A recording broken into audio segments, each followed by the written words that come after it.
حضرات علماء کرام،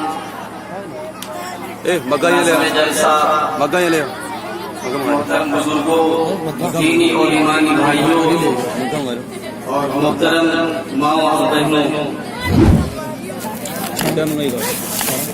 کافی دیر سے آپ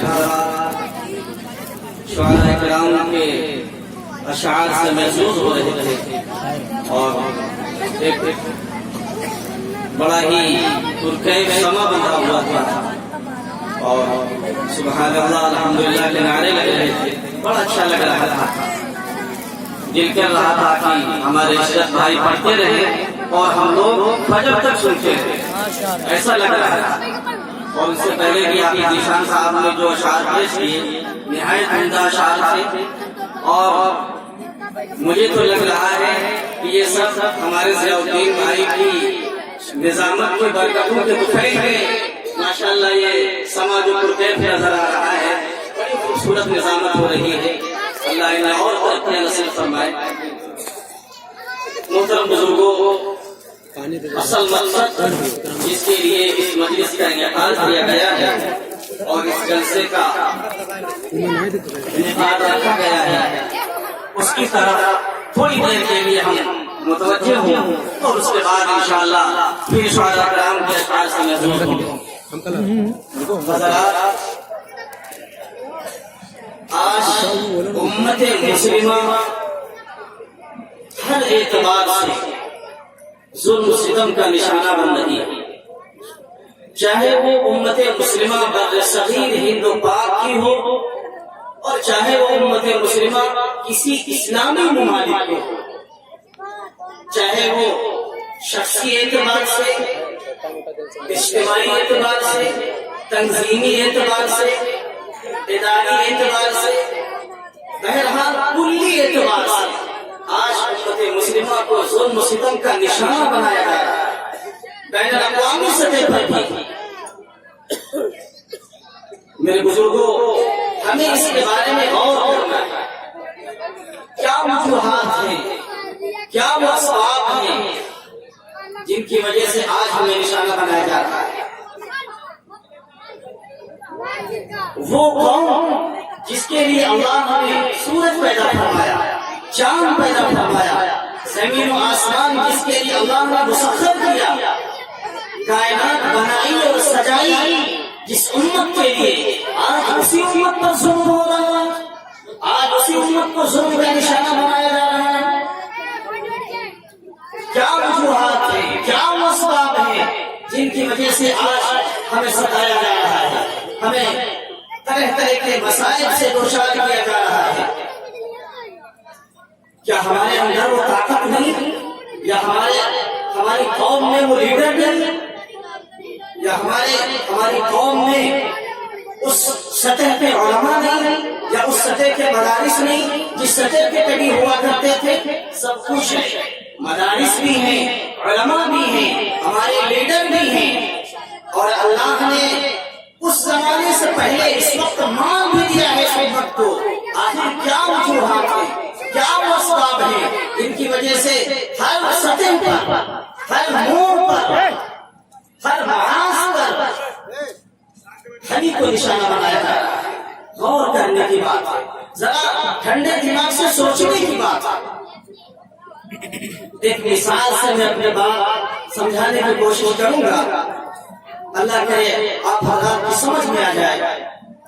کسی دانشور سے کسی نے پوچھا، کسی سمجھدار شخص سے کسی نے پوچھا، اگر پورے آسمان کا تیر بنا دیا جائے اور پوری زمین کی کمان بنا دی جائے، تیر اور کمان سمجھتے ہوں گے آپ، پوری زمین کی کمان بنا دی جائے اور پورے آسمان کا تیر بنا دیا جائے اور اس کے بعد اس کمان اور اس تیر سے دشمن کی طرف نشانہ لگایا جائے، اب اگر اس دشمن کو بچنا ہے اس تیر سے تو وہ کس طریقے کا انتخاب کرے کہ اس تیر سے بچ سکے؟ بڑا سادہ سا جواب ہے، بڑا مختصر جواب ہے، لیکن یہ جواب ایسا ہے اس کے اندر ہمارے تمام وجوہات اور ہمارے حالات کا حل پیش کر دیا اس دانشور شخص سنی، ایک جملے میں مسئلے کا حل پیش کر دیا. کہا پورے آسمان کا تیر، پورے زمین کی کمان، اور پھر ایک شخص اس تیر کو چلانے کے لیے کھڑا ہے، دشمن کو مارنے کے لیے. اگر اس دشمن کو بچنا ہے اس تیر سے تو وہ تیر چلانے والے کے پاس آ جائے، وہ تیر چلانے والے کے قریب آ جائے، وہ تیر سے بچ جائے گا. ہمیں معلوم ہے یہ جو اسباب اور یہ جو حالات آج ہمارے خلاف بنائے جا رہے ہیں، اللہ رب العزت کی منشا کے خلاف اور اللہ کی ارادے کے خلاف. اللہ نے قرآن میں فرما دیا کہ میرے ارادے کے خلاف ایک پتا بھی درخت سے نہیں گرتا. میرے چاہت کے خلاف، میرے ارادے کے خلاف جب تک میں نہیں چاہتا کسی قوم کو ترقی نہیں ملتی، اور جب تک میں نہیں چاہتا کسی قوم کو ذلت نہیں ملتی. قرآن میں اللہ نے ارشاد فرمایا وَعِندَهُ مَفَاتِحُ الْغَيْبِ لَا يَعْلَمُهَا إِلَّا هُوَ وَيَعْلَمُ مَا فِي الْبَرِّ وَالْبَحْرِ وَمَا تَسْقُطُ مِنْ وَرَقَةٍ إِلَّا يَعْلَمُهَا وَلَا حَبَّةٍ فِي ظُلُمَاتِ الْأَرْضِ وَلَا رَطْبٍ وَلَا يَابِسٍ إِلَّا فِي كِتَابٍ مُبِينٍ. زمین و آسمان کے خزانے کے اللہ کے پاس، زمین و آسمان کی چابیاں اللہ کے پاس ہے، حالات بنتے بگڑتے اللہ کے پاس سے ہیں، اور تمام حالات کا علم اللہ کو رہتا ہے، ہر وقت علم رہتا ہے. اور زمین کا کوئی دانہ چاہے وہ خشکی میں ہو چاہے وہ تری میں ہو، اللہ کی نظروں سے اوجھل نہیں ہو سکتا. اللہ تمام حالات کا بنانے والا ہے. وہ یفعل ما یشاء، وہ جو چاہتا ہے کرتا ہے.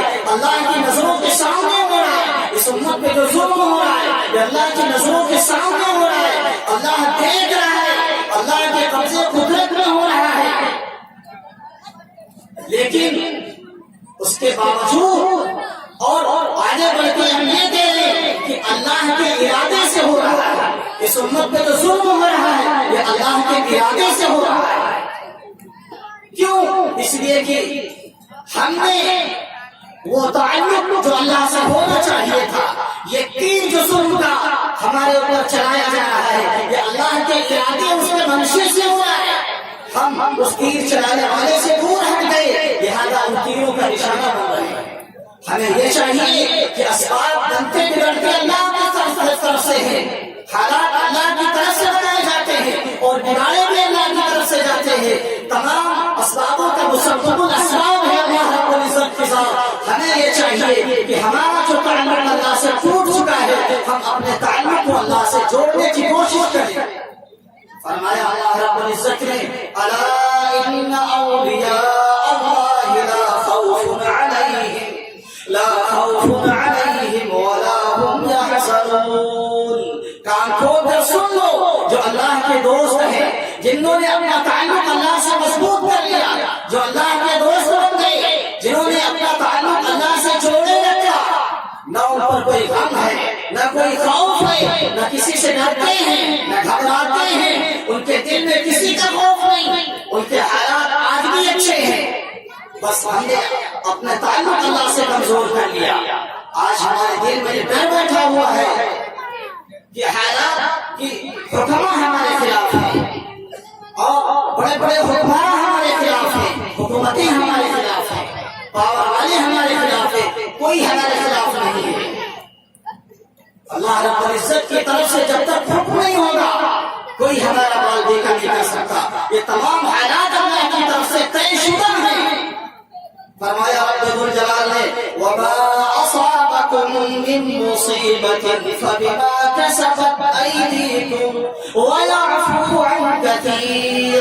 جو کچھ ہو رہا ہے، جو کچھ پریشانیاں آ رہی ہیں، جو مصیبتیں تمہارے اوپر آ رہی ہیں، مسلمانوں یہ تمہارے کرتوت کا نتیجہ ہے، تمہارے اعمالیوں کا نتیجہ ہے، تمہاری بدکرداریوں کا نتیجہ ہے، تمہارے گناہوں کی سزا ہے کہ تمہیں ذلیل کیا جا رہا ہے، تمہیں رسوا کیا جا رہا ہے، تمہیں ہر سطح سے باہر کیا جا رہا ہے، تمہارا شمار کہیں نہیں کیا جا رہا ہے. اور اب تو پلاننگ وہاں تک پہنچ گئی کہ تمہیں شاید 2 نمبر کا شہری قرار دے دیا جائے، تمہارا نام فہرست سے نکالنے کی کوشش کی جا رہی ہے.